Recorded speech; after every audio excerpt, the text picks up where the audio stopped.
In the green glades of old Greece, where anemone and crocus grew, lived the wood nymphs, who danced in the sunlight and the moonlight upon the soft moss. They did not take much notice of human beings, but were content to laugh and play with all the strange fairy creatures that lived among the flowers. One morning, however, as they chased each other through the trees, they came upon a beautiful youth named Narcissus, hunting with bow and arrows in the golden-green shadows of the forest. They peeped at him between the branches and whispered to each other, saying how handsome he was. Then all danced away again except one, who stood gazing and gazing and gazing at the tall, strong youth, longing, with all her heart, to speak to him. But she could not do so, because she was Echo, and the only words she could pronounce were those that had just been said by somebody else.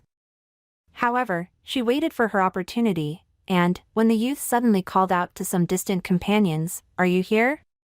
Echo answered, "Here," and came joyfully out of the bushes. Narcissus was very much surprised, but tried to talk to her as best he could. Then, as she only repeated his own words, he called to his companions, "Come and join me," whispered Echo, still following him through the trees. Narcissus, however, walked off the faster, and all the loving looks that Echo cast on him she cast in vain. Every time Narcissus came into the forest to hunt, he met the pretty nymph and saw that she was daily growing paler and sadder, though she went on echoing his words as earnestly as ever. But Narcissus had never been in love in his life and had no idea how unhappy Echo was. He thought it was a foolish fancy on her part, of which she would soon be cured. And he did not even try to kiss her when she came and sat beside him on the riverbank where he was fishing, or suddenly appeared among the green laurel trees as he chased a stag. At last, one day, Echo's story reached the ears of Aphrodite, the most beautiful of the shining immortals and the queen of love among them. Aphrodite had been born out of the foam of the sea and had sailed to land on a great silver shell, with the whiteness of the ocean spray on her arms and shoulders, and the gold of sunlight in her hair. She was always intensely interested in anyone in love, and, when she heard of Echo's hopeless devotion, she said that the hard-hearted Narcissus should be made to know what it was like to love without return. By this time Echo was so thin and pale that she looked like nothing but a little gossamer spirit as she followed Narcissus through the trees. But she went on loving him just the same and murmuring the last words of all his sentences.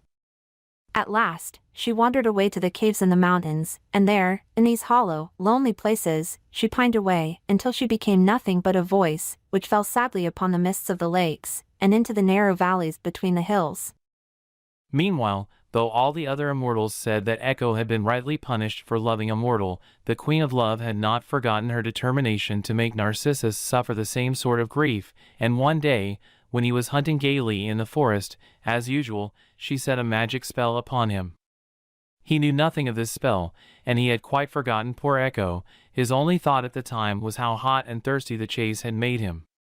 Coming to a clear pool that glimmered, fresh and cool, among the tall reeds and green ferns, he knelt down, meaning to take a long drink, and also to bathe his face and hair in the pure water.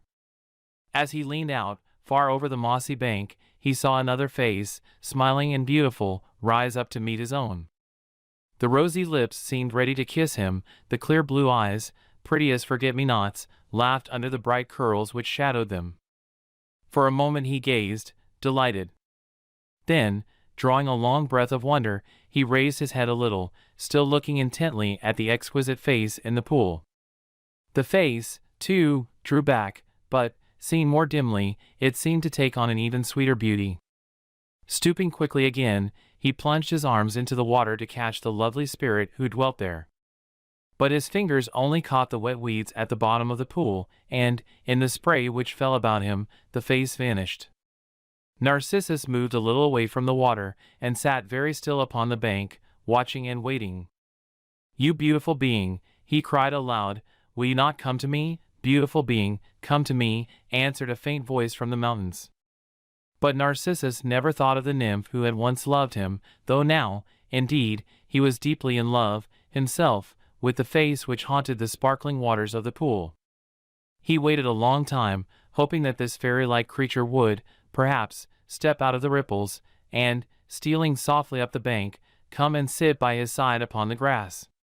He felt sure she must have wanted to kiss him when she put her face up to his so confidingly, with only the delicate silver veil of the water between them.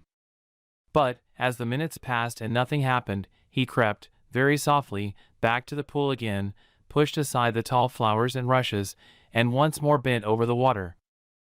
There, sure enough, was the face, looking up at him, with eyes as eager as before. With a cry of joy, he tried once more to catch her in his arms. But, again, he caught nothing save the deep weeds and the spray. Poor Narcissus! How could he know that he was all the time looking at his own reflection and that this was the spell thrown upon him by Aphrodite? He had fallen hopelessly in love with his own beautiful face mirrored in the pool. There were no looking glasses that showed him to himself in the way he was shown in that lovely and enchanted water. Day after day he visited it, day after day he tried to catch the fairy of the ripples. When he went in the sunshine, the face glowed bright and beautiful among the sparkling rays. When he hastened to seek it at night time, it smiled up through the dim silver of the moonlit water, with eyes that were like the stars. But never, never, could he clasp the fairy form in his arms. At last, he began to pine and fade just as Echo had pined and faded, with the sad hopelessness of unanswered love, and, as he stooped over the pitiless water, his tears would fall into the pool like rain. Then the immortals, as they floated across the sky one evening and saw him gazing, always gazing, into the pool, took pity on him, and turned him into a flower, which still hung, pale and beautiful, over the water, towards the reflection below. Narcissus, as he breathed his last breath before his lips gave out nothing but silent fragrance, whispered the one word, "Beloved." Echo, from her cave, replied, "Beloved." So that the voices mingled in tenderness at the very moment that Narcissus became a lovely blossom swaying on the bank of the water that now reflected, not a face, but a delicate, snow-white flower.